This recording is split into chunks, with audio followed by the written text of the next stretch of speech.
ఈ సస్పెన్షన్కి కారణం కేవలం ధర్మాన సోదరు, ధర్మాన కృష్ణదాస్, ధర్మాన ప్రసాద్. ఈ రోజు వరకు ధర్మాన ప్రసాద్ ఒక్క స్టేట్మెంట్ ఇచ్చాడా పార్టీ గురించి? ఒక్క మాట్లాడా? ఎందుకంటే పార్టీకి అవసరమా? ఆ బరువులు ఎందుకు మోయాలి? They are luggage. అసభ్యంగా ప్రవర్తించిన తీరుల మీద ఎన్కౌంటర్లో వచ్చాయి. తీయాలా? గుర్తు చేయాలా?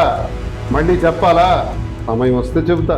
అందరి చరిత్రలు నా గుప్పెట్లో ఉన్నాయి. మీరన్నట్టుగానే జగన్కి ఇంకా మీ మీద అభిమానం ఉంది. రేపొద్దున మళ్ళీ మీరు వైసీపీలోకి వెళ్ళారు అనుకోండి, ఆ ధర్మాన్ని వాళ్ళు ఇంకా ఉంటారు కదా, మళ్ళీ మీరు టార్గెట్ అవ్వరా? అవుతాను, భయమే ఉంది. అయితే ప్రాబ్లం ఏంటంటే ఓడిపోయి చంపేస్తారా? జిల్లా అధ్యక్షుడిగా దమ్ముంటే ఫిర్యాదు లేదో నాకు అనౌన్స్ చేయగలరా? మరి ఎందుకు సార్ మా మీడియా ముందు జొట్లు వేసుకుని నటించారు మీ ఇద్దరు? రాజకీయం అండి. వాళ్ళు కామెడీగా మాట్లాడితే నాకు ఒళ్ళు కాలేదు, ఇంకా కొట్టలేదు అవతలండి.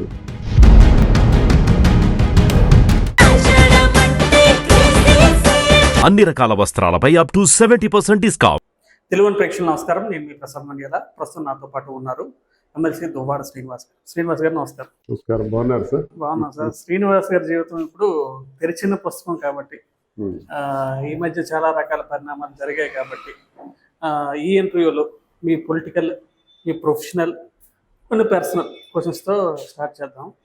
ముందుగా కొద్ది రోజుల క్రితం దువ్వాడ శ్రీనివాస్ వైసీపీ నుంచి సస్పెండ్ అయ్యారు. ఏవేవో కారణాలు చెప్పి వైసీపీ సస్పెండ్ చేశారు.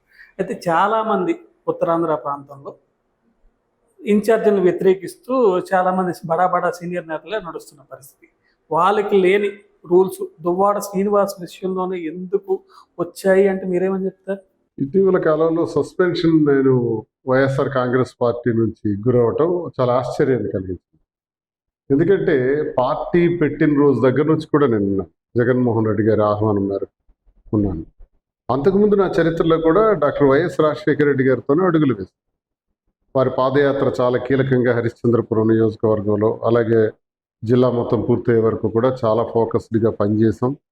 ఆ తర్వాత రాజశేఖర రెడ్డి గారు నాకు జిల్లాకే పరిచయం చేసి జిల్లా పరిషత్ వైస్ చైర్మన్ చేసి చాలా గౌరవించారు. ఆయన దురదృష్టం ఆ టైంలో ఈ సస్పెన్షన్ అంటే మీరు నాకు గుర్తొస్తుంది. 2007లో ఒక ఎమ్మెల్సీ ఎన్నిక జరుగుతుండేటప్పుడు గొర్రెల హరిబాబు నాయుడు గారు అని సీనియర్ లీడర్, మాకు డిసిసి ప్రెసిడెంట్, ఆయన ఎమ్మెల్సీగా పోటీ చేస్తాను, నాకు అవకాశం ఇవ్వండి అడిగారు. అప్పుడు జిల్లా నాయకులు ఆయనకు అవకాశం ఇవ్వాలి. అప్పుడు ఆయనే కాంప్రమైజ్ అయ్యారు, కానీ కాంప్రమైజ్ అయినా ఆయన తాలూకా అంగీకారాన్ని ఎవరు ఇచ్చేయాలి. ఆ పరిస్థితుల్లో ఆయన ఇండిపెండెంట్గా నిలబడాల్సి వచ్చింది. అప్పుడు నన్ను ఆయన కోరటం వల్ల నేను ఆయనకి మద్దతుగా నిలబడ్డాను. అఫ్కోర్స్ నేనే కాదు, చాలామంది నిలబడ్డారు, ఆయన గెలిచారు. ఆ గెలుపుకు కారణం చేస్తూ ఆనాడు 2007లో ధర్మాన ప్రసాద్ నన్ను పార్టీ నుంచి సస్పెండ్ చేయించాడు. ఎలా చేయించాడంటే రాజశేఖర రెడ్డి గారి దగ్గర నేను కావాలా శ్రీనివాస్ కావాలా తేల్చుకోండి అని చెప్పాడు. ఎందుకంటే రాజశేఖర రెడ్డి గారు ఒక అంతా ఒప్పుకోలేదు ఆయన సస్పెండ్ చేయడానికి. అలాంటి యూత్ కుర్రాళ్ళు మనకు అవసరం, ప్రసాద్ నా మాట విను, చిన్నపిల్లడు తెలుసుకుంటాడులే అని చెప్పినా ఆయన వినలా, సస్పెండ్ చేయించారు. అప్పుడు నేను జిల్లా పరిషత్ వైస్ చైర్మన్గా రాజీనామా చేసేసి పాదయాత్ర చేశాను. ధర్మాన ప్రసాద్ నన్ను ఎందుకు సస్పెండ్ చేశాను? నేను చేసిన తప్పేంటి? గొర్రెల హరిబాబు నాయుడు ఎవరు? కాంగ్రెస్ లీడరే కదా, నేనేం పైవాడికి చేయలేదు కదా, కాంగ్రెస్ పార్టీ లీడర్కే చేశాను, నా డిసిసి ప్రెసిడెంట్కి నేను చేశాను. ఆయనకు పడకపోవచ్చు, నా తప్పేంటి అని ఆ రోజు నేను నిలదీస్తూ పాదయాత్ర చేశాను. పాదయాత్ర గ్రాండ్ సక్సెస్. ఆ సక్సెస్ 2008లో 42 రోజుల పాటు ఏప్రిల్ 26 నుంచి జూన్ 6వ తారీఖు వరకు మండు టెండర్లో చేశాను. బాగా సక్సెస్ అయింది. తర్వాత చిరంజీవి గారు నన్ను పిలవటం, నేను పీఆర్పీలో పోటీ చేయటం, మళ్ళీ చిరంజీవి గారు కాంగ్రెస్ పార్టీలోనే ఆ పీఆర్పీని కలిపేయాల్సిన పరిస్థితుల్లో నేను మళ్ళీ ఒంటరి అయిపోయాను. ఎందుకంటే మళ్ళీ సేమ్ ఓల్డ్ పార్టీకి వెళ్ళినా నాకు అవకాశం లేదు. ఒంటరిగా ఉండి నేను ఉద్యమాలు చేసుకుంటున్నాను. Kakarapalli east Coast thermal power ప్లాంట్కి వ్యతిరేకంగా పెద్ద ఉద్యమం నడిపించిందే నేను చేశాను, అంతా జరుగుతుంది. ఆ తర్వాత జగన్మోహన్ రెడ్డి గారు నేను అరెస్ట్ అయినప్పుడు ఆయన ఇక్కడికి రావటం, వారు నన్ను కబురు పెట్టడం, నేను జాయిన్ అవ్వటం జరిగింది. ఆ రోజు నుంచి ఈ రోజు వరకు కూడా తండ్రితో రాజశేఖర రెడ్డి గారితో ఉన్న అనుబంధం, ఈరోజు కుమారుడితో గట్టిగా పనిచేసే అవకాశం రావటం ఒక అదృష్టంగా భావించి పనిచేశాను. సమైక్యాంధ్ర ఉద్యమాలు కానీ ఇవన్నీ కూడా నేను పార్టీలో జాయిన్ అయినప్పటికీ వీళ్ళెవరూ లేరు. సోకాళ్ళ ధర్మాన ప్రసాద్ లేడు, ఎవరూ లేదు. ఆనాడు ఈ ధర్మాన ప్రసాదే సూట్ కేసుల దొంగ అని జగన్మోహన్ రెడ్డి గారిని విమర్శించిన వ్యక్తి. ఎలాగో అలాగా కాళ్ళ ఏళ్ల పడి ధర్మాన జగన్మోహన్ రెడ్డి గారి కాళ్ళు పట్టుకొని చేరాడు. మీరు కాళ్ళ ఎక్కడికి ఏళ్ళ పట్టుకొని చేరాడు? ఉన్నారా? మీరు తెలుసా? నన్ను కాంగ్రెస్ లో సస్పెండ్ చేయించాడు కదా, నేను వైసీపీలో ఉన్నాను కదా, నేనున్న పార్టీలోకి ఆయన చేరాడు, ఆయన ఉన్న పార్టీలోకి నేను చూడలేదు. అంటే ఆ దీని ఎప్పుడైతే గురించి కాంగ్రెస్ మాట్లాడుకుందాం. కాళ్ళ వేళ్ళ పట్టుకుని ఏంటి చూసారా మీరు? జగన్మోహన్ దగ్గర అంత రెడ్డి గారు- వ్యవహారం జరిగింది. జగన్మోహన్ రెడ్డి గారికి చాలా కాలం పార్టీలో చేర్చుకోవడానికి అవకాశం కూడా రాలేదు. ఈయనకి ఇది అందరికీ తెలిసిన విషయం. లాస్ట్ కి అంతవరకు దిగజారి ఆ పార్టీలో చేరటం జరిగింది. సరే, చేరిన వాడు తన పని తను చేయాలి కదా. 2014లో చేరాడు ఆయన. అప్పటికి నేను 4 సంవత్సరాలు అయింది. 14లో నేను పోటీ చేస్తుంటే తనతో పాటు తన అనుచరగణాన్ని తీసుకొచ్చాడు, ఒక 3-4 నియోజకవర్గం ఒక్కొక్కరిని తయారు చేశాడు. అందులో టెక్కల నుంచి కూడా ఒక వ్యక్తిని తయారు చేశాడు. నన్ను ఓడించే కార్యక్రమం ప్రారంభించాడు 2014. అప్పుడు జస్ట్ నేను 4,200 ఓట్ల తేడాతో ఓడిపోయాను. సరే, గవర్నమెంట్ పార్టీయే పోయింది, అందరూ ఓడిపోయాం. ఆ తర్వాత అపోజిషన్ గట్టిగా చేసాం. మళ్ళీ 2019లో నేను ఎంపీగా పోటీ చేయాల్సి వచ్చింది. 6,600. 6,200 అంటే 3,100 దాటిచ్చుంటే నేను గెలిచి ఉండేవాడిని. నావే పోస్టల్ బ్యాలెట్లు 7,800 లెక్కించలేదు, రిజెక్ట్ చేసేసినారు. అప్పుడు కీలకమైన పాత్ర ధర్మాన్ని మళ్ళీ పోషించాడు. అయిపోయింది, అది ఓడిపోయినాం. ఏంటి ఓకే. కీలకమైన పాత్ర అప్పుడు? కనీసం ఎవరు లేరు, ఒక్కడే అయిపోయినాను. అవును, ఉదయం 6 గంటలు అయింది ఆ రోజు. నేను ఉన్నాను. 8 గంటలకల్లా అందరూ డిక్లరేషన్ ఫారాలు తీసుకుని గెలిచిన వాళ్ళు వెళ్ళిపోయినారు. ఎంపీ గెలవాలని ఆశ ఎవరికైనా ఉందా?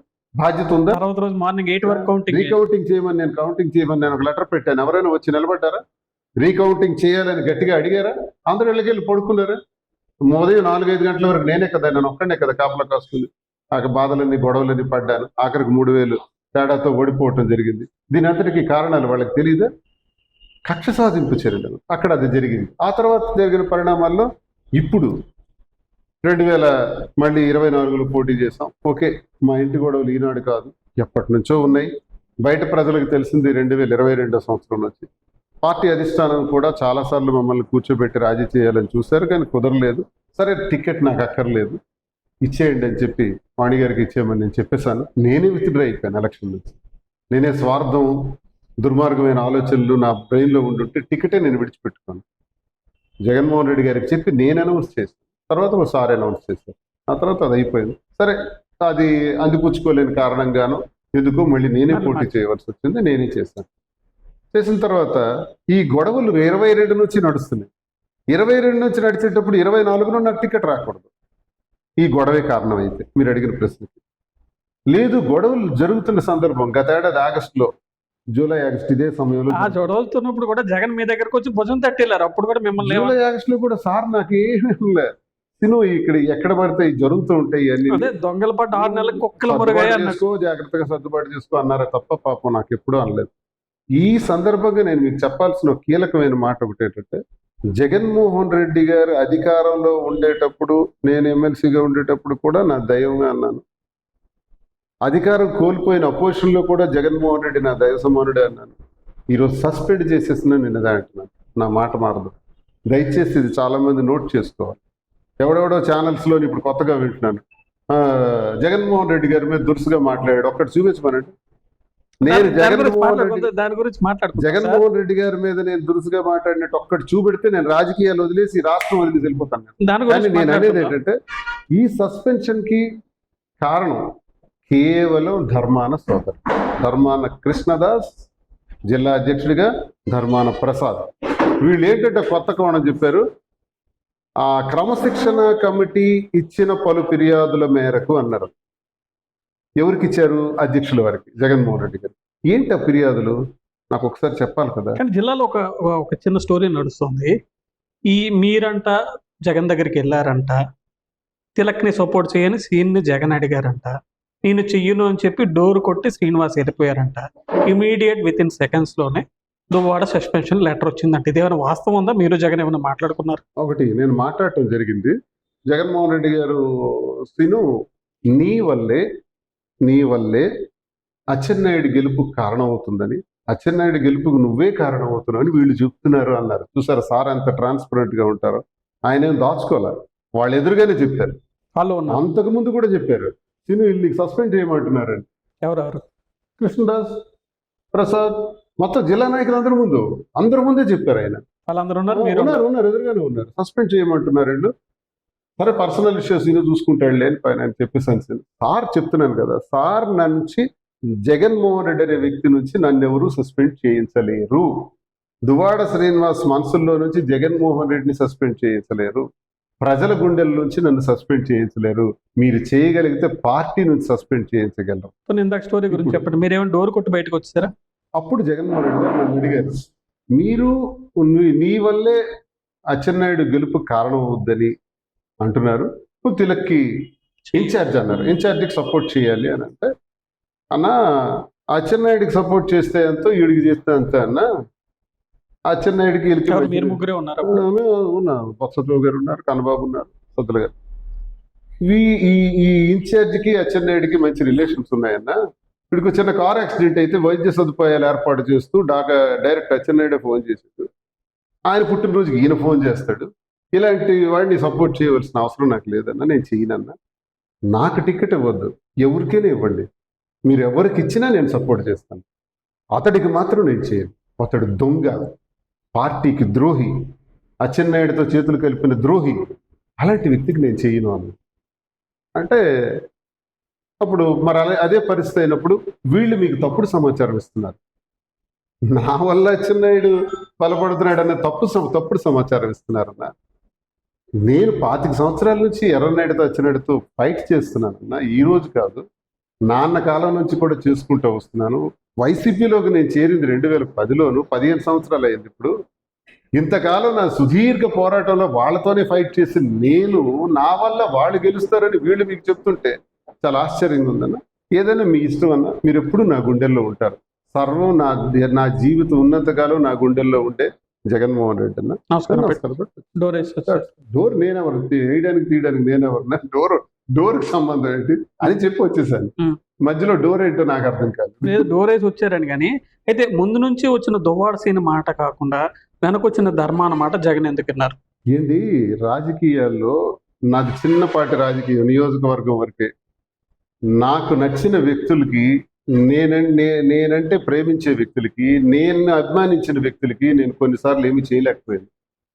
నా బద్ధ శత్రువులకి, నేనంటే పడని వ్యక్తులకి, వాళ్ళ నీడంటే కూడా పడని వ్యక్తులు ఎవరైతే నేనున్నానో వాళ్ళకి నేను చాలా చేసేసాను అధికారంలో ఉన్నప్పుడు.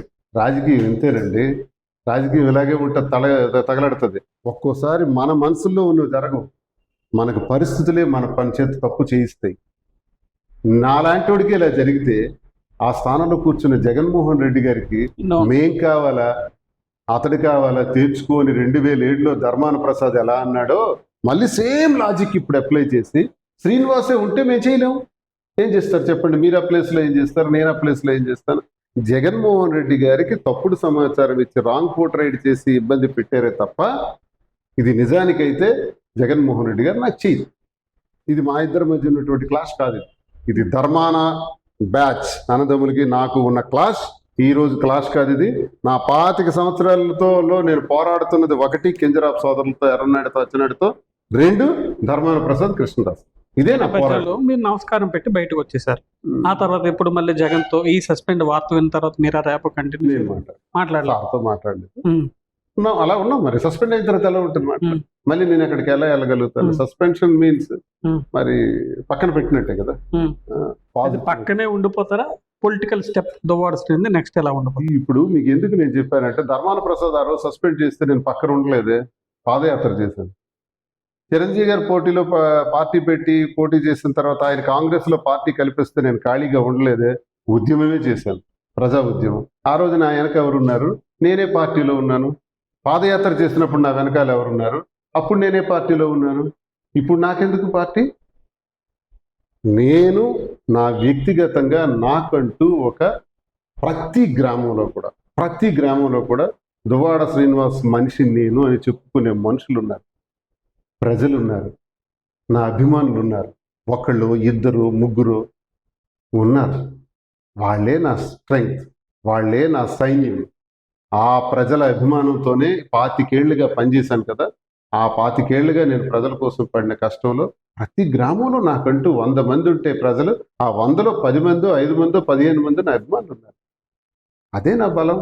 ఆ బలంతోనే మళ్ళీ ముందుకెళ్తాను, మళ్ళీ పనిచేస్తాను. మళ్ళీ ప్రజా ఉద్యమం చేపడతాను, మళ్ళీ గట్టిగా కార్యక్రమాలు చేపడతాను. ప్రజల ఇలాంటి పక్షాన పరిస్థితుల్లో జగన్ మళ్ళీ పిలిస్తే దువ్వాడసిని వెళ్తారా? జగన్మోహన్ రెడ్డి గారి పిలుపు ఎప్పుడు నాకు దైవ సమానమే కదా. ఇంకే పార్టీ నుంచి పిలిస్తే?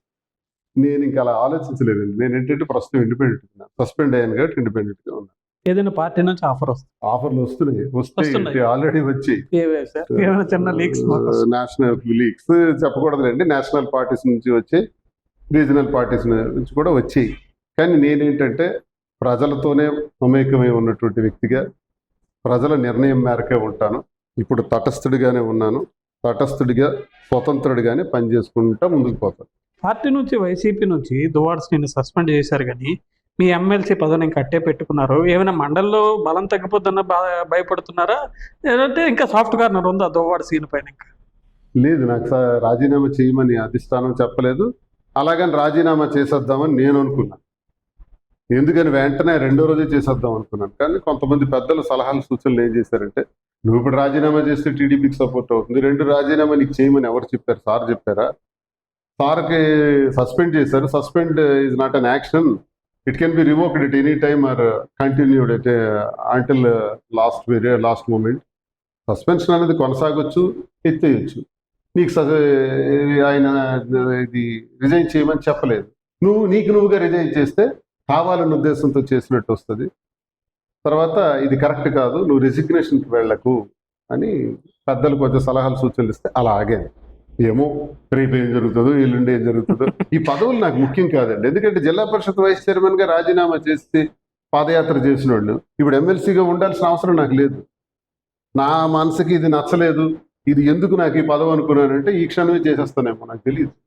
ఇంతకు మీరు అన్నారు జగన్ పట్ల ఈ మధ్య ఎప్పుడు కూడా హార్ష్గా ప్రవర్తించలేదు, మీడియాలో వచ్చిన వార్తలు అవాస్తవం అని చెప్పి. హార్ష్గా మీన్స్ ఇంతకుముందు ఎప్పుడు కూడా, ఈ రోజు కూడా ఇప్పుడు కూడా అన్నారు జగన్ అన్న నా దేవుడు అని చెప్పి. ఇటీవల కాలంలో మీరు ఇచ్చిన కొన్ని ఇంటర్వ్యూలో బంపర్ ఆఫర్ ఇచ్చారు. నేను ఎప్పుడైనా నా వారసుడికి జగన్ పేరు పెట్టుకున్నానని నిరూపిస్తే ₹1 ఎంతో ఇస్తాను అని చెప్పి. మరి దేవుడి పేరు పెట్టుకోవచ్చు కదా మీ వారసుడికి, ఎందుకు యాక్సెప్ట్ చేయట్లేదు? వాళ్ళు కామెడీగా మాట్లాడితే నాకు ఒళ్ళు కాలేదు, ఇంకా కొట్టలేదు అవతలండి. ఇప్పుడు అడిగేటప్పుడు నువ్వు రాజకీయంగా మాట్లాడాలి, ఇవన్నీ మాట్లాడాలి. లేనివి ఎందుకండి? నా వారసుడు ఎవరు, నాకున్న వారసుడు ఏంటి, నేను పేర్లు పెట్టుకోవడాలి ఏంటి, ప్రస్తావనలు ఏంటి, అర్థం ఉందా? ఇప్పుడు అక్కడ ఉన్నారా ఎవరైనా? వారసుడు ఏంటి, వారసుడు ఏంటి నాకు పుట్టాలి. ఓకే, మీ అందరికి ఒక అనుమానం ఉంది, మాదిరి మేము కలిసి ఉన్నాం కాబట్టి మా ఇద్దరికి ఒక బిడ్డ పుడితే అని. ఇంక లేదు కదా, అలాంటివి లేవు కదా. కోర్టులో కేసు ఉంది కదా, కేసులు నడుస్తున్నాయి, ఇంకా పెండింగ్ లో ఉన్నాయి, అవన్నీ ఉన్నాయి కదా. మా మధ్యలో వివాదాలు ఇంకా కొనసాగుతున్నాయి కదా. ఇప్పుడు మేము కలిసి ఉన్నామని అందరికీ ఓపెన్ గా చెప్పాం, రహస్యం ఎట్లేదు? ఇందులో రహస్యం దాచుకుంటే కదా ఇది ఒక పెద్ద విషయం అని ప్రశ్నించవచ్చు. ఇన్ని విషయాలు రహస్యం లేకుండా ఓపెన్ గా చెప్పి నాకు అర్థం లేని ప్రశ్నేసి మీ వారసుడికి అది అతని పేరు సార్ పేరు పెట్టి అంటాం కామెడీ చేయడం కదా నాకు అనిపించింది. సార్ పేరు వాడటాన్ని, జగన్మోహన్ రెడ్డి గారి పేరు వాడటం కామెడీ, లేని దాన్ని తీసుకొచ్చి మాట్లాడటం కామెడీ. ఈ కామిక్ సీన్స్ కి నాకు ఒళ్ళు కాలి. నేనేమైనా అనామకుండా అనుకున్నారా, చేతగానే ఏం మాట్లాడుతున్నారా అన్నాను నేను, అంతే. దాన్ని నేను జగన్మోహన్ రెడ్డి గారికి అన్నట్టుగా లింకప్ చేసి సాధారణంగా ఇప్పుడు నేను మాట్లాడినటికి టైటిల్స్ వేరేగా వస్తాయి, థంబ్నెయిల్స్ వస్తాయి, మీమ్స్ వస్తాయి, రకరకాలు వస్తాయి.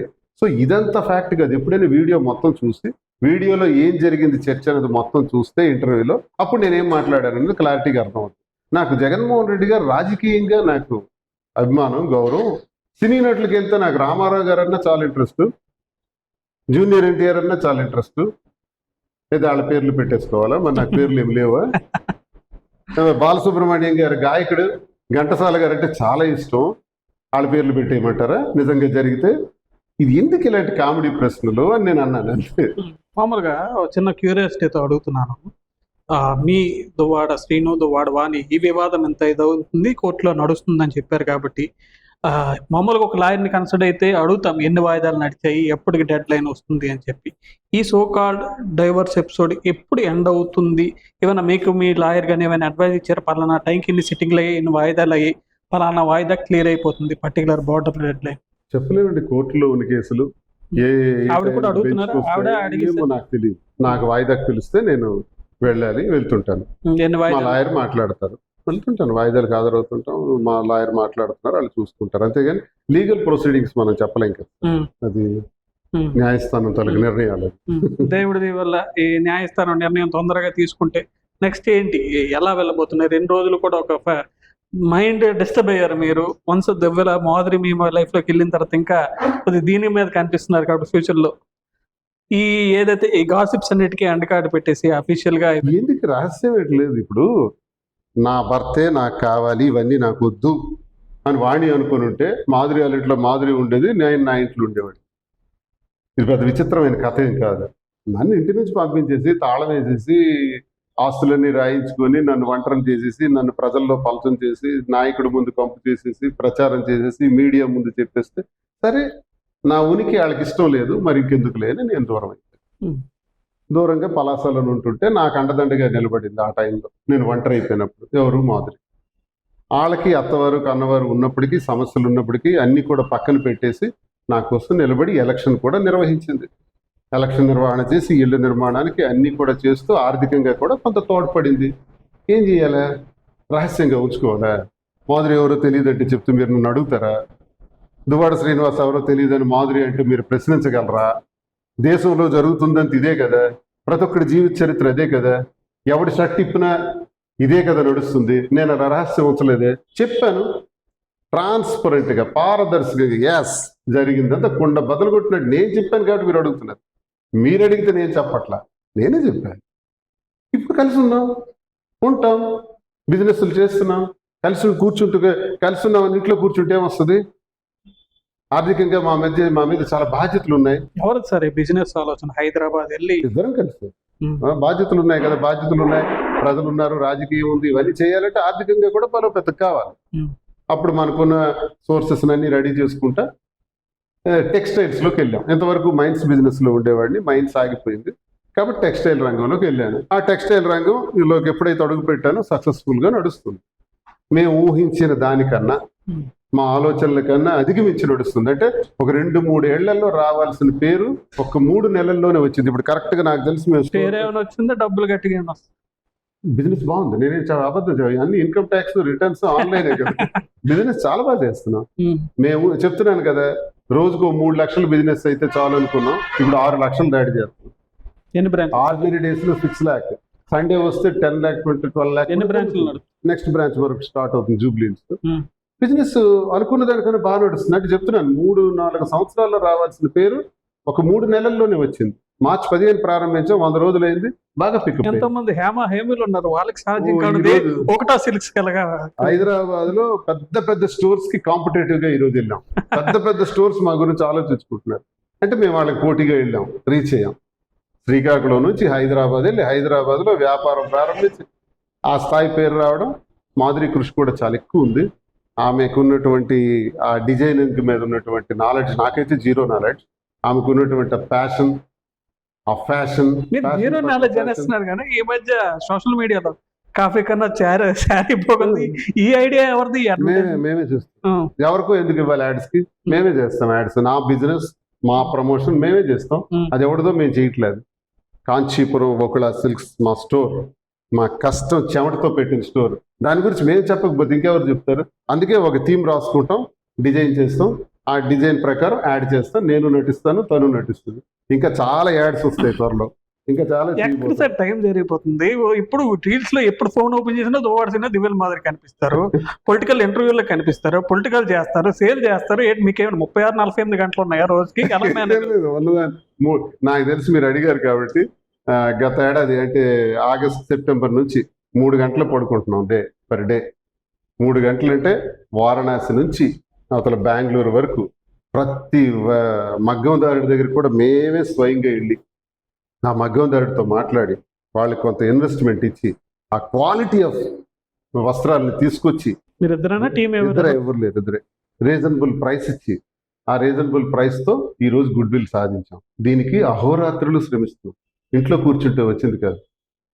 జస్ట్ 3 అవర్స్ కన్నా మాకు ఎక్కువ నిద్ర లేదు నేటికి. ఈ రోజు ఇంకా పడుకోం, ఇంకా చాలా చేయాల్సింది ఉంది, ఇంకా చాలా బ్రాంచెస్ తీసుకోవాలి. ఇంకా జ్యువెలరీ రంగంలో కూడా అడుగు పెడదాం చూస్తున్నాం. జ్యువెలరీ కూడా స్టార్ట్ చేస్తాం. ఆ జ్యువెలరీ ఒకవైపు రియల్ ఎస్టేట్, ఇదంతా ఆ బిజినెస్ ఎప్పుడు ఆగిందో ఇంక ఈ బిజినెస్లోకి అది తెలంగాణ ప్రజలు చాలా బాగా చూసుకుంటున్నారు. అన్ని ప్రాంతాల నుంచి కూడా వచ్చి ఆదరిస్తున్నారు.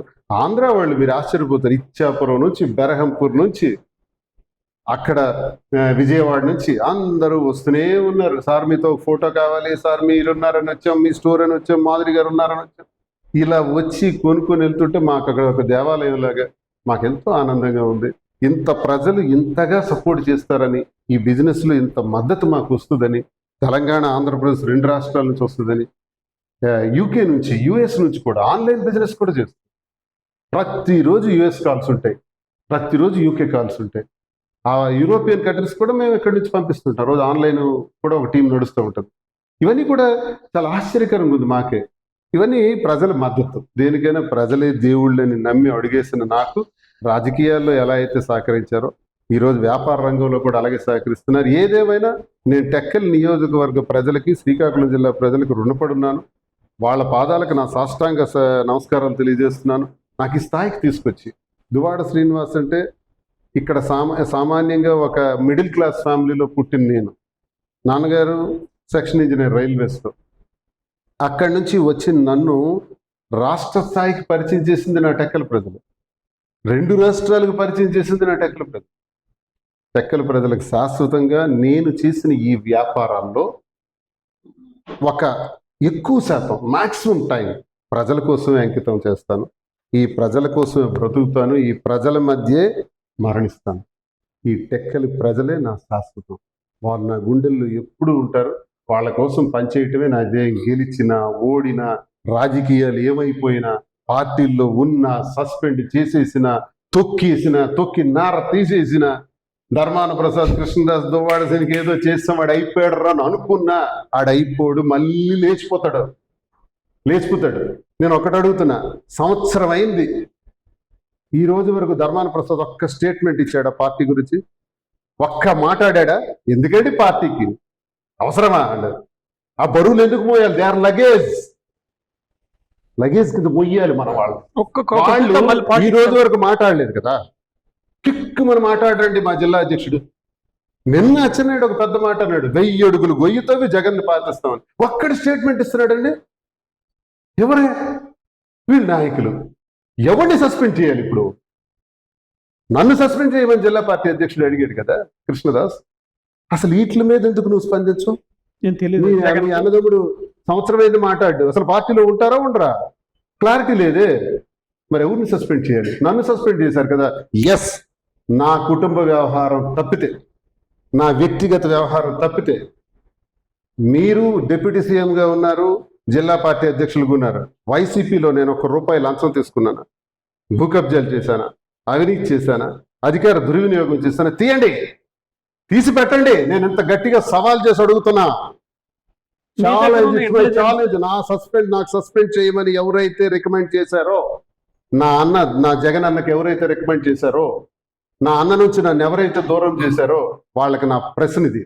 ఏది ఫిర్యాదులు అన్నారు కదా, దయచేసి ఫిర్యాదులు చెప్పండి. ఏ ఫిర్యాదుల మేరకు నన్ను సస్పెండ్ చేశారు? ఒక ఫిర్యాదు చూపించండి.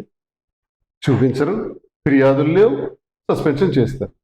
సస్పెన్షన్ పార్టీ నుంచే చేస్తారు. తర్వాత కథ, అసలు కథ ఉంది. మీ హిస్టరీలు కూడా నా దగ్గర ఉన్నాయి.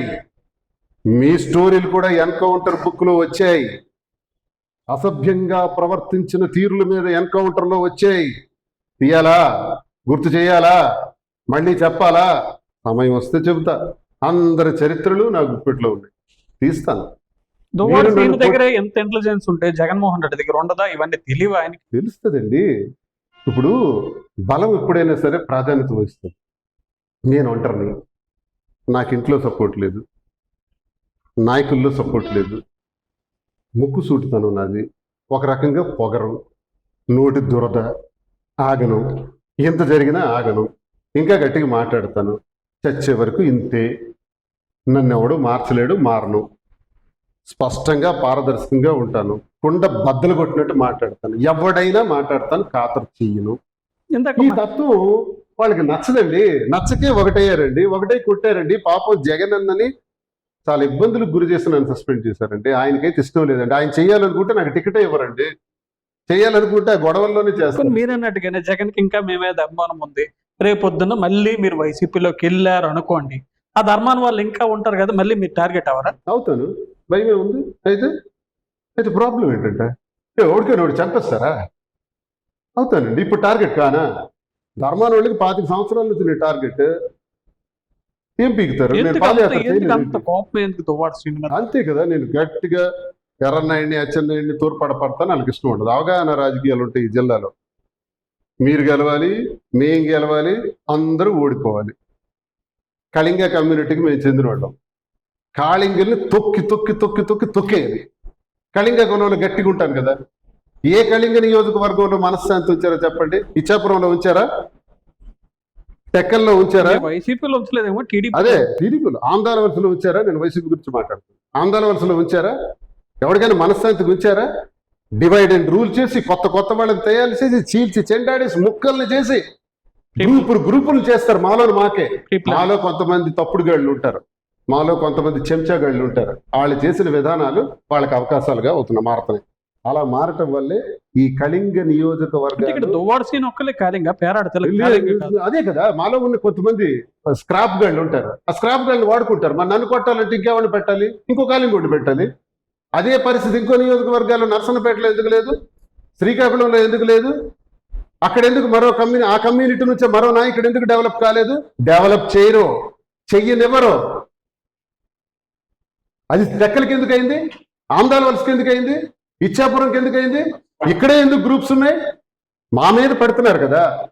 ఒక్క కళింగ కమ్యూనిటీకి పెట్టినట్టు లేదండి.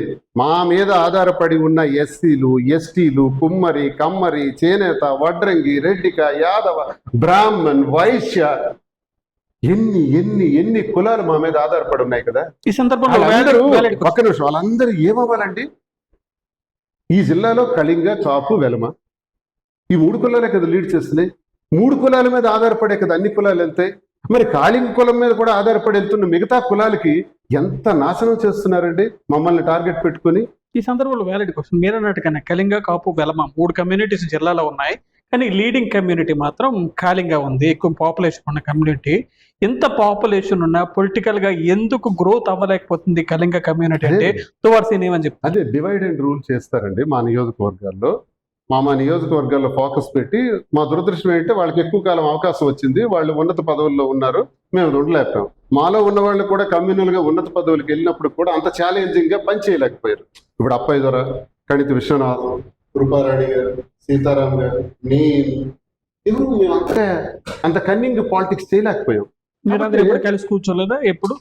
కమ్యూనల్ గా కూర్చోటం జరిగింది. అందరు కూర్చుంటారు, వెలమలు కూర్చుంటారు, కాపులు కూర్చుంటారు, కాళింగలు కూర్చుంటారు, రెడ్డిస్ కూర్చుంటారు, యాదవాస్ కూర్చుంటారు, అన్ని కూర్చున్నా దానికి రాలేదు, కొంత జరగలేదు. కాబట్టి ఇందులో లోపం మాది కూడా కొంత ఉంది. మాలో కొంత ఉంది. మా మీద ఆధారపడిన కులాలు తీవ్రంగా నష్టపోతున్నాయని ఆవేదన నాకు పర్టికులర్ గా ఉంది. కాబట్టి నేను కమ్యూనల్ ఈరోజు మీరు చూడండి, ఈ టెక్కల నియోజకవర్గంలో కమ్యూనల్ గా పాలిటిక్స్ నడుస్తుంది. మీరు ఎస్ఐల దగ్గర నుంచి, తహసీల్దార్ దగ్గర నుంచి, ఆర్డీఓల దగ్గర నుంచి అందరు స్టాఫ్ ని చూడండి ఒకసారి. All are coming to one community, అంటే రూలింగ్ కమ్యూనిటీ. ఎవరైతే రూల్ చేస్తున్నారో, ఇది కొంతమందికి బాధ అనిపించవచ్చు, కానీ నేను అలా చేయలే. వైసీపీలో ఉండేటప్పుడు, నేను ఎమ్మెల్సీగా ఉండేటప్పుడు ఎస్సీలు నా దగ్గర పనిచేశారు, ఎస్టీలు నా దగ్గర పనిచేశారు, యాదవాస్ నా దగ్గర పనిచేశారు. అన్ని కులాలు నేర్చుకున్నాను, రికమెండ్ చేసుకున్నాను. కానీ ఇప్పుడు ఒకే కులం నడుస్తుంది. ఇదే కులం మా లీడర్షిప్ లో ఉన్న అన్ని కులాల మీద కూడా దాడి చేస్తున్నాయి. వీళ్ళు దాడి చేస్తున్నారు కదా అని రేపు అధికారంలోకి వచ్చిన తర్వాత మేమేమైనా మాట్లాడితే, ఈ సేమ్ బ్యాచ్ శ్రీకాకుళంలో పనిచేస్తారు, నరసన్నపేటలో పనిచేస్తారు. అంటే వాళ్ళు హెల్ప్ చేస్తారు. వీళ్ళకి అవగాహన పాలిటిక్స్ కలిపి చేస్తారు కాబట్టి మేము నలిగిపోతున్నామండి మధ్యలో. అది ప్రశ్నిస్తాడు కాబట్టి వీడు దువ్వాడ శ్రీనివాస్, అది ప్రశ్నిస్తాడు కాబట్టి దువ్వాడ పేరు శ్రీనివాస్ని తొక్కేయాలి. దువ్వాడ శ్రీనివాస్ ఏ తప్పు చేయలేదు కాబట్టి ఫ్యామిలీ గొడవ పెట్టి ఇప్పుడు కొట్టేయాలి. ఫ్యామిలీ గొడవ అయిపోయి 6-8 నెలలు అయిపోయింది. వ్యాపారంలోకి వెళ్ళిపోయాడు, హైదరాబాద్ వెళ్తున్నాడు, వస్తున్నాడు, ఇంకేం పని ఉందని అనుకోవచ్చు కదా. లేదు, ఇది సమయం దాటిపోతే ఇంకడికి ఛాన్స్ లేదు మనం కొట్టాలి. కొట్టేయాలి ఇమీడియట్ గా. వెళ్ళిన ప్రతిసారి కూడా శ్రీని సస్పెండ్ చేయాలంటే ఏ మానవుడిని ఏమంటారండి? కుక్కను మేకను చేసేయచ్చు కదా, మేకను కుక్కను చేసేయచ్చు కదా, మంచిని చెడు చేసేయచ్చు, చెడుని మంచిని చేసేయచ్చు, అయిపోయింది. మీరు సస్పెన్షన్తో స్టార్ట్ చేశారు కాబట్టి సస్పెన్షన్కి నేనేమి బాధపడను, నేనేం అదర్ను బెదర్ను. నా రన్నింగ్ నాది ఉంటుంది. ఇంకా ఎలక్షన్ టైం ఉంది కదా, ఇంకా డీలిమిటేషన్స్ ఉన్నాయి, నియోజకవర్గాలు మారుతాయి, వీళ్ళు పోటీలు చేస్తారు. వీళ్ళు ఏమి స్వర్గం నుంచి దిగి రాలేదు, నన్ను ఓడించడానికి ప్రయత్నించారు కదా. నేను సేమ్ యాంగిల్ చేయిస్తే, నేను ప్రయత్నిస్తే, నేను ఎలాగో భూమిలో పడిపోయాను కదా, తొక్కేశారు కదా, సమాధి చేస్తారు కదా, నేను సమాధి నుంచి మళ్ళీ లేస్తాను, వదలను. ఎక్కడెక్కడ చెప్పి పెట్టాలో అక్కడ పెడతాను. నిర్భయంగా చెప్తున్నాను. జిల్లా అధ్యక్షుడిగా దమ్ముంటే ఫిర్యాదు లేదో నాకు అనౌన్స్ చేయగలరా? ఫిర్యాదులు లేకుండా ఎందుకు సస్పెండ్ చేసావు? ఫిర్యాదులు ఉన్నవాళ్ళనైనా మీ అన్న పైన ఎందుకు మాత్రం, మీ తమ్ముడిని మాత్రం ఎందుకు ప్రొటెక్ట్ చేసుకుంటున్నావు? సస్పెండ్ చేయమని ఎందుకు రికమెండ్ చేసినావు 4 లీడర్లు వేసుకొని? మీరు ఓన్లీ సస్పెన్షన్ గురించి మీరు అడిగింది అదే మాట్లాడుతున్నారు. కాబట్టి. ఓకే. ఇక్కడ ఇంకో క్వశ్చన్ ఏంటంటే, రాష్ట్రంలో గతంలో వైసీపీ అధికారం ఉండ హయాంలో ఎక్కువగా స్పీడ్ అయిన వ్యక్తులు వంశీ, నాని, దువ్వాడ శ్రీను. Yes. ఇలాంటి వ్యక్తులను కూటమి సర్కార్ టార్గెట్ చేసింది, కొంతమందిని అరెస్ట్ చేస్తుంది. కానీ దువ్వాడ శ్రీనుని ఆ పరంగా టార్గెట్ చేయలేదు. మిమ్మల్ని అరెస్ట్ చేయట్లేదు, ఏంటి వచ్చినాడు మిమ్మల్ని పట్టించుకోవట్లేదు. నెక్స్ట్ మొదటి అరెస్ట్ మీదే అనుకున్నాం మేమంతా. ఏమో నాకు తెలియదు. కేసులు అయితే కట్టారు, గట్టిగా మాట్లాడాను. ఇటీవల కాలంలో పవన్ కళ్యాణ్ గారి మీద కూడా మాట్లాడాను, కేసులు కట్టారు. ఎందుకు చేయలేదో ఎప్పుడు చేస్తారో నాకైతే తెలియదు. చేసినా నేను భయపడ్డాను, అవి నేను పట్టించుకోను. చేస్తారు. ఆల్రెడీ జైలు జీవితం అనుభవించి వచ్చిన వాడిని కదా, భయం ఏముంది? చూశాను నేను ఆల్రెడీ 62 రోజులు జైలు జీవితం నాకు అనుభవం ఉంది. పడితే మరొక 30 రోజులు ఎక్స్ట్రా, మరొక 50 రోజులు ఎక్స్ట్రా ఉంటాం. ఇప్పుడు ఏం పోయింది? ఆయన మీరు అన్నట్టుగానే బట్టల వ్యాపారం అంటూ హైదరాబాద్ వెళ్ళిపోయారు అంటే ఇలా డౌట్ చాలా మంది జిల్లా వాళ్ళకి ఉంది. అంటే డౌట్ జిల్లా మీరు ఎలా మేనేజ్ చేసుకుంటారు ఫ్యూచర్ లో? అటువైపు ఎక్కువ టైం కేటాయిస్తారా, ఇటు పొలిటికల్ గా ఎక్కువ టైం కేటాయిస్తారా, ఎలా మేనేజ్ చేయబోతున్నారు? నేను వ్యాపారాల కోసం వెళ్ళాను. నేనే కాదు, ఈ రాష్ట్రంలో ఉండే 175 మంది ఎమ్మెల్యేలలో ఎమ్మెల్యేలు, ఎమ్మెల్సీలు, మంత్రులు సగానికి పైగా హైదరాబాద్లో నివాసాలు, మద్రాసులో నివాసాలు, బెంగళూరులో నివాసాలు, వ్యాపారాలు. వాళ్ళందరికి లేని ప్రశ్న నన్ను ఎందుకు అడుగుతున్నారు? వాళ్ళందరూ అడపదడప కనిపిస్తున్నారు. ఆల్ రాయలసీమ టీం మొత్తం అందరు లీడర్స్ కూడా బెంగళూరులో వ్యాపారాలు ఉంటాయి. All Krishna, Guntur, Vijayawada, east west అందరికి కూడా హైదరాబాద్ లో వ్యాపారాలు ఉంటాయి. కొంతమందికి మద్రాసులో ఉంటాయి. అది వాళ్ళ ఇష్టం అండి, చేసుకుంటారండి. వ్యాపారం చేయడం నేరం అని ఎవడు చెప్పాడు? ఏ చట్టంలో ఉంది వ్యాపారం చేయకూడదని? మీరు హైదరాబాద్ అంటున్నారు, నేను బెంగళూరు కూడా త్వరలో పెడుతున్నాను బిజినెస్. బెంగళూరు కూడా స్టార్ట్ చేస్తాను. వద్దా? ఎక్కడైనా చేస్తాను, నా ఇష్టం. చేస్తాను, వెళ్తాను, అక్కడ కూడా వ్యాపారం పెడతాను, ఇక్కడికి వస్తాను, తిరుగుతాను, అన్ని అటు ఇటు తిరుగుతాను, ఉంటాను, పని చేస్తాను, వదలను. నేనేమి హైదరాబాద్ వెళ్ళిపోయాను కదా, దువ్వాడ సీట్ ఎక్కడ వదిలేశాడు? రాజకీయం మరి చేయడం అనుకోకుండా వస్తాడు. దువ్వాడ సీన్ వదలడు, వస్తాడు. 2029లో దువ్వాడ సీన్ ఏం చేయబోతున్నారు? 29కి మీ టార్గెట్ ఏంటి? అవును, ముందు నేను ప్రజలతో వెళ్తున్నా, ప్రజలతోనే కలిసి కష్టపడి పనిచేస్తాను. ఆ ఆఖరి గడియల్లో నిర్ణయాలు ఎలా వస్తాయో ఆ వెంకటేశ్వర స్వామి దయ ఎలా నిర్ణయిస్తారో, నా మస్తిష్కంలో ఎలాంటి ఆలోచన వస్తుందో, ప్రజలు ఎలా నడిపిస్తారో ఇదంతా కాలమే చెప్పాలి. అన్ని సమాధానాలు మనం చెప్పేలేం. చాలా సమాధానాలు కాలమే చెప్తుంది, మంచి చెప్పిస్తుంది. ఇప్పుడు జరిగింది మనం చెప్పగలిగాం, భవిష్యత్తు ఏం జరుగుతుంది నేను చెప్పలేదు. భవిష్యత్తులో ఏమైనా ఇండిపెండెంట్తో పొలిటికల్ దీంట్లోకి దిగి సక్సెస్ అయిన వాళ్ళు 0.1% మాత్రమే ఉన్నారు. అలాంటి సాహసం చేస్తారా? పార్టీలు ఆల్రెడీ నేషనల్ పార్టీలు కాంటాక్ట్ లో ఉన్నాయి అంటున్నారు. అటు ఎందుకు పచ్చ జెండా ఊపడం లేదు? ఏమో చెప్పలేను సార్, ఏం జరుగుతుందో చెప్పలేను. అది మీకు పిలుస్తున్న వారికి వెళ్ళడానికి మీకేం ఇబ్బంది? నేను ఇప్పుడు తటస్థుడిగా ఉన్నాను, నాకు ఇప్పుడు నా టైం నాకు చెప్పాలి, నా ప్రజలు నాకు చెప్పాలి, నా శ్రేయోభిలాషులు నాకు చెప్పాలి. నేనంటూ చెప్పాను కదా, గ్రామానికి ఒకడో ఇద్దరు ముగ్గురు ఉంటారని, వాళ్ళు ఏం చెప్తారో వినాలి, వాళ్ళందరూ అభిప్రాయాలు తెలుసుకొని అప్పుడు చేస్తాను ఏదైనా. ఇప్పుడు ఓకే, మీరు అన్నట్టు మళ్ళీ ఓని దేవుడిది ఏదో దయచేసి దువ్వాడ శ్రీను విషయంలో టెక్కల వైసీపీకి మళ్ళీ వచ్చేసారు. అక్కడ ధర్మాన ఉంటారు, ఇక్కడ పేరాడ ఉంటారు. వీళ్ళిద్దరు ఉన్నా మీరు పార్టీలో ట్రావెల్ అవుతారు? ఎప్పుడు ఉన్నారు కదా, ఈ దుర్మార్గం బ్యాచ్ ఎప్పుడు లేదు. 2014లో లేదా, 19లో లేదా, 24లో లేదా? మరి ఎందుకు సార్ మా మీడియా ముందు జొట్లు వేసుకుని నటించారు మీ ఇద్దరు? రాజకీయం అండి, ధృతరాష్ట్ర కోగులు అంటారు కదా. రాజకీయం, అది రాజకీయంలో ఒక భాగం. రాజకీయంలో ఏంటంటే శత్రువులు మిత్రులు అవుతారు, మిత్రులు శత్రువులు అవుతారు. శత్రుత్వం ఉన్నా కౌగులించుకోవాలి, కడుపులో కత్తులు పెట్టుకోవాలి, పొడుచుకోవాలి, స్పష్టమైన నవ్వు రాకపోయినా నవ్వాలి, చాలా ప్రశాంతంగా నీ పట్ల నేనున్నాను అన్నట్టు నవ్వుతూ నటించాలి. ఇవన్నీ ఉంటాయి. ఇదే రాజకీయం. రాజకీయాలు ఉంటాయి. శకునిమామ ఎవరి నాశనాన్ని కోరాడు? పాండవుల నాశనాన్ని కోరాడా? కాదు, కౌరవుల నాశనాన్ని కోరాడు. మరి కౌరవుల నాశనాన్ని కోరిన శకునిమామ ఎటువైపు ఉండాలి? పాండవుల పక్షాన్ని ఉండాలి. పాండవుల దగ్గర లేడు, కౌరవుల్లోనే ఉన్నాడు. కౌరవుల్లో రోజు భోజనం చేస్తున్నాడు, తింటున్నాడు, అక్కడే ఉన్నాడు. వాళ్ళని పొగిడాడు. నూరుగురు కౌరవుల్ని కూడా కాపాడుకుంటా వస్తున్నట్టుగానే పొగిడాడు. పాండవుల్ని ధర్మపక్షాన్ని నిలబెట్టి వాళ్ళని బ్రతికించి శాశ్వత చరిత్రకారుల్ని చేసింది శకునిమామ. కౌరవుల్ని మాత్రం అధర్మ పక్షాన్ని ఉన్నారని చాటి చెప్పింది శకునిమామ. భారతం గురించి బాగా చెప్పారు కానీ ఇదంతా కృష్ణ పరమాత్ముడికి తెలుసు. ఈ సిక్కోలు భారతంలో కౌరవులు ఎవరు? సార్, కౌరవులు అంటే అధర్మం పక్కన నిలబడ్డారన్నది మనం అనుకున్నా ఒక్కోసారి రాజ్యం వీరభోజ్యం. రాజ్యం సాధించడం కోసం దుర్యోధనుడు కూడా ఒక పందావే. అది తప్పుడు పద్ధతి కాదు, రాజకీయానికి అది అవసరం అంటున్నాను మీకు. కౌరవ పాండవుల్లో పెద్దవాడే రాజు అవ్వాలనుకుంటే కర్ణుడు అవ్వాలి. కర్ణుడు సూర్యపుత్రుడు, కానీ సూతకుల సంజాతుడిగా రాధేయుడిగా ఎవరి పంచంలోనూ పడుకుని కాలం గడిపినటువంటి కర్ణుని చరిత్ర ఎప్పుడూ రాజు అవ్వాలి. ఆయన అవల అంగరాజుగా మిగిలిపోయాడు. రెండో వాడు పెద్దవాడు అనుకుంటే ధర్మరాజు రాజు అయ్యాడు, కానీ ధర్మరాజు రాజుగా ఉన్నాడా? అరణ్యవాసానికి వెళ్ళిపోయాడు. అరణ్యంలోనే కాలం గడిపారు జీవితకాలం. మరి రాజు అయింది ఎవరు? మూడో వ్యక్తి దుర్యోధనుడయ్యాడు. రాజుగా చిరకాలం రాజ్యాన్ని పరిపాలించి తనకొద్దు అనుకున్నప్పుడు త్యజించి నదీ గర్భంలోకి తపస్సులోకి పోయినాడు దుర్యోధనుడు. ఇది రాజనీతే. దీన్ని తప్పు కింద నేను అన్నాను. ఇది ధర్మం అధర్మం కాదు, రాజ్యం వీరభోజ్యం. రాజ్యం కోసం దుర్యోధనుడు వచ్చేసాడు. ఇప్పుడు నా మీద కక్షగట్టి చేస్తున్న వాళ్ళు రాజధర్మం అది. నేనంటే పడదు కాబట్టి చేస్తారండి, తప్పు ఉంది, చేయని. వాళ్ళంటే కూడా నాకు పడదు, నేను చేస్తాను. అదే పందాలు. రాజధర్మం ఇది. పాలిటిక్స్ గురించి ఒక క్లారిటీ ఇచ్చారు సార్. ఇందాక ఒక క్వశ్చన్ అడగడం మర్చిపోయాను. ఒకలా సిల్క్స్ డబుల్ ప్రాఫిట్ చూస్తున్నారు, దానికి ఆల్ ది బెస్ట్ చెప్తూ ఒకలా ప్రాఫిట్ దీనికి ఏదైతే ఇన్వెస్ట్మెంట్ ఫ్లో ఎక్కడి నుంచి వచ్చింది అన్న క్వశ్చన్ మార్క్ కూడా. డబ్బులు నా మాదిరి అన్ని రికార్డెడ్గా ఉన్నాయి. ఆల్రెడీ ఇన్కమ్ ట్యాక్స్కి రిపోర్ట్ సబ్మిట్ చేస్తాం. మీరు అడిగిన ప్రశ్న రేపు ప్రజలు అడగొచ్చు, మీరు అడగొచ్చు, మీడియా అడగొచ్చు, ఐటీ వాళ్ళు కూడా అడగొచ్చు. ఎక్కడి నుంచి పెట్టుబడులు తెచ్చాం, ఎలా పెట్టాము పెట్టుబడి, ఎంత పెట్టాము అన్నది ఐటీ వాళ్ళకి రిటర్న్ చేసే సబ్మిట్ చేసిన దానిలో మాధురి పేరున ఉన్నటువంటి విశాఖపట్నంలో బిల్డింగ్ అమ్మేశాం. ఆ తర్వాత కొంత బంగారాన్ని బ్యాంకులో తనఖా పెట్టాం. తనఖా పెట్టగా తీసుకొచ్చినటువంటి క్యాష్కి ఎవిడెన్స్ ఉంది, అమ్మిన దానికి ఎవిడెన్స్ ఉంది, కొన్నదానికి ఎవిడెన్స్ ఉంది, అప్పు చేసిన దానికి ఎవిడెన్స్ ఉంది.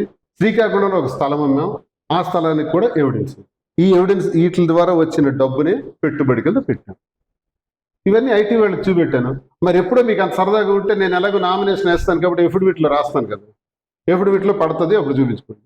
ఈ నేపథ్యంలో హైదరాబాద్ పెట్టారు, బెంగళూరు పెడతామంటున్నారు, దేశం అంతా తిప్పుతున్నారు, కానీ శ్రీకాకుళం పేరు చెప్పట్లేదు. దోవాడ్సింది వ్యాపారం ఏది ఎక్కడ ఏది చేస్తే బాగుంటుందో అది. శ్రీకాకుళంలో మైన్స్ చేశాను, అలాగే హైదరాబాద్లో మైన్స్ చేయగలనా? చేయలేను. ఎక్కడ ఏ వ్యాపారం, ఇక్కడ మైన్స్ అన్నది నాకు ఇక్కడ చేస్తే తొక్కేస్తారని భయం. తొక్కుతారు వీళ్ళు, ఆల్రెడీ ఆపేశారు కదా. అలాగే ఒరిస్సాలో కూడా మైన్స్ చేశాను, అక్కడ మైన్సే అందం, ఇక్కడికి మైన్సే అందం, హైదరాబాద్కి టెక్స్టైల్ అందం, రియల్ ఎస్టేట్ అందం. ఏది ఎక్కడ ఏది బాగుంటే చేస్తాం. Okay sir, thank you. ఇది వైసీపీ బహిష్కృత ఎమ్మెల్సీ దువ్వాడ శ్రీనివాస్ గారు చెప్తున్న మాట.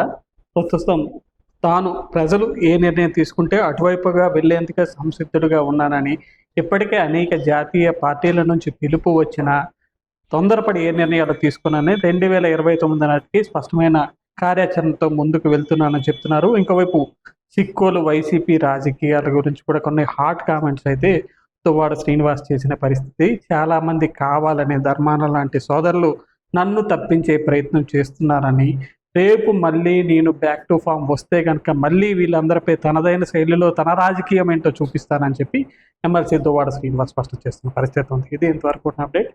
ఎలాంటి ఇంట్రెస్టింగ్ ఎపిసోడ్స్ కోసం చూస్తున్నామంటే Telugu news. This is Prashanth Gundiyala signing of.